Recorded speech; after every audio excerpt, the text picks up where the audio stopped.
عالم ہے تو سب سے بڑی نعمت، سب سے بڑا احسان جو اللہ تبارک و تعالیٰ کا ہے وہ ایک حضور سید عالم صلی اللہ علیہ وسلم کو اس دنیا میں مبعوث فرمایا۔ آپ جب آئے، آپ کی آمد کی خوشی، ساری چیزیں دنیا میں خوشی منا رہی تھی، فرشتے بھی خوشی منا رہے تھے، چرند و پرند بھی خوشی منا رہے تھے، حیوان بھی خوشی منا رہے تھے، اپنے بھی خوشی منا رہے تھے، بیگانے بھی خوشی منا رہے تھے۔ کوئی بھی ایسا نہ تھا کہ آپ کی آمد کی جو خوشی نہ منا رہا ہو۔ ہاں البتہ تاریخ بتاتی ہے، کتابوں میں لکھا ہے، ایک ایسا جو ہے اسے شخص نہیں کر سکتے، ایک ایسا تھا کہ جس کے حضور سید عالم صلی اللہ علیہ وسلم کی اسے خوشی نہ تھی، حضور کی آمد کی خوشی نہ تھی، بلکہ وہ رو رہا تھا۔ وہ کون تھا؟ وہ ابلیس لعین تھا۔ ابلیس لعین یعنی شیطان لعین تھا۔ حضور سید عالم صلی اللہ تعالیٰ علیہ وسلم جب مبعوث ہوئے، جب آپ پیدا ہوئے، ساری چیزیں خوشیاں منا رہی تھی، فرشتے بھی خوشی منا رہے تھے، جنات بھی خوشی منا رہے تھے، چرندوں پرند بھی خوشی منا رہے تھے، تارے یعنی ہر چیز خوشی منا رہی تھی۔ لیکن اگر کوئی غم منا رہا تھا، کوئی رو رہا تھا ازدار ملت اسلامیہ، تو کون تھا؟ ابلیس لعین تھا۔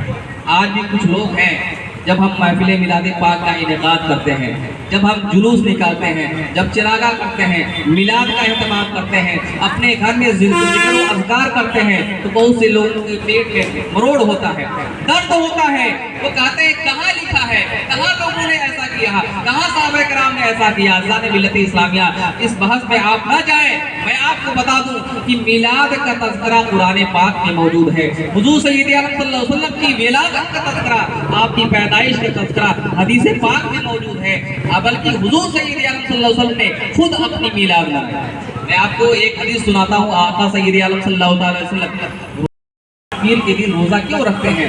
آقا سید عالم صلی اللہ علیہ وسلم نے ارشاد فرمایا، میں اس وجہ سے روزہ رکھتا ہوں کیونکہ میں سوموار ہی کے دن پیدا ہوا ہوں۔ سبحان اللہ، میں سوموار ہی کے دن، پیر کے دن پیدا ہوا ہوں، اس وجہ سے میں روزہ رکھتا ہوں۔ اور اس وجہ سے بھی میں روزہ رکھتا ہوں کہ سب سے پہلی وحی جو مجھ پر نازل ہوئی وہ سوموار کا دن، تو میں اللہ کا شکریہ ادا کرتا ہوں۔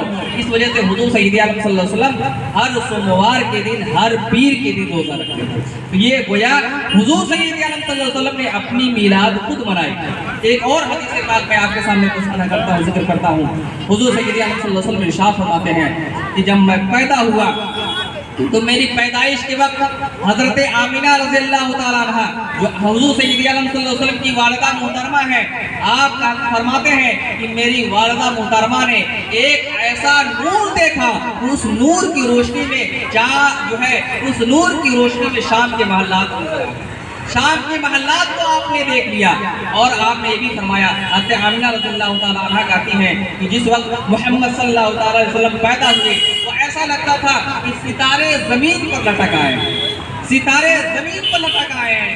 گویا یہ آسمان، یہ قدرت کا نظام تھا، ساری چیزیں خوشیاں منا رہی تھی، ساری چیزیں جھوم رہی تھی، خوشی منا رہی تھی۔ اور میں آپ کو بتاؤں کہ جب آپ پیدا ہوئے تو آپ کی پیدائش کے وقت ابو لہب کی دادی سویبہ بھی موجود ہے۔ ابو لہب کون ہے؟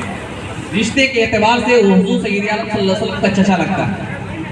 اور ابو لہب کی دادی سویبہ جب موجود تھی، حضور سید عالم صلی اللہ علیہ وسلم، محمد مصطفیٰ صلی اللہ علیہ وسلم جب پیدا ہوئے تو دوڑے دوڑے جاتی ہے، ابو لہب کے پاس جاتی ہے اور ابو لہب کو خوشخبری دیتی ہے اور کہتی ہے، اے ابو لہب تمہیں مبارک ہو کہ تمہارے گھر میں بھتیجے کی پیدائش ہوئی، تمہارے گھر میں بھتیجا آیا ہے۔ ازدار ملت اسلامیہ آپ جانتے ہیں کہ ابو لہب کون ہے؟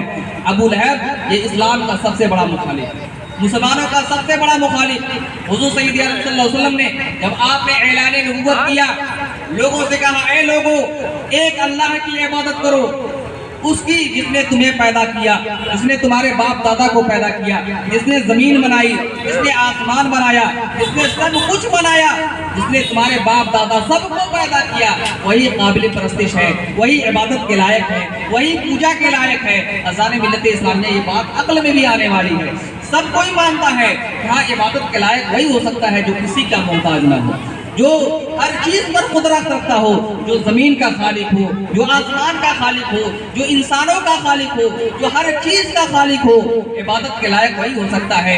یہ بے جان پتھر عبادت کے لائق نہیں ہو سکتے ہیں، کیونکہ یہ نہ سن سکتے ہیں، نہ دیکھ سکتے ہیں، نہ چل سکتے ہیں، بلکہ ان کی بے بسی کا حالت تو یہ ہے اگر اس کے بدن پر مکھی پیٹ میں بیٹھ جائے تو مکھی بھی ہٹا نہیں سکتے۔ یہ عبادت کے لائق کیسے ہو سکتے ہیں؟ بات عقل میں بھی آنے والی تھی، لیکن کفار مکہ آپ کے خلاف ہو گئے اور آپ کے اوپر لعن طعن شروع کیا، اور سب سے پہلی جس نے مخالفت کی تھی وہ تھا ابو لہب اور ابو جہل۔ ابو لہب تھا اور اس نے کہا الہذا الذی جمعتنا، کیا تم نے ہمیں اسی لیے اکٹھا کیا تھا کہ تم ہمارے معبودوں کو برا بھلا کہو، ایک اللہ کی طرف بلاؤ۔ عزیزان ملت اسلامیہ، نہ ہم اپنے باپ دادا کی جو ہے پیروی کو چھوڑ سکتے ہیں، نہ اپنے باپ دادا کی عقیدے کو چھوڑ سکتے ہیں، نہ ہمارے باپ دادا نے جس کی عبادت کی ہے، جس کی پوجا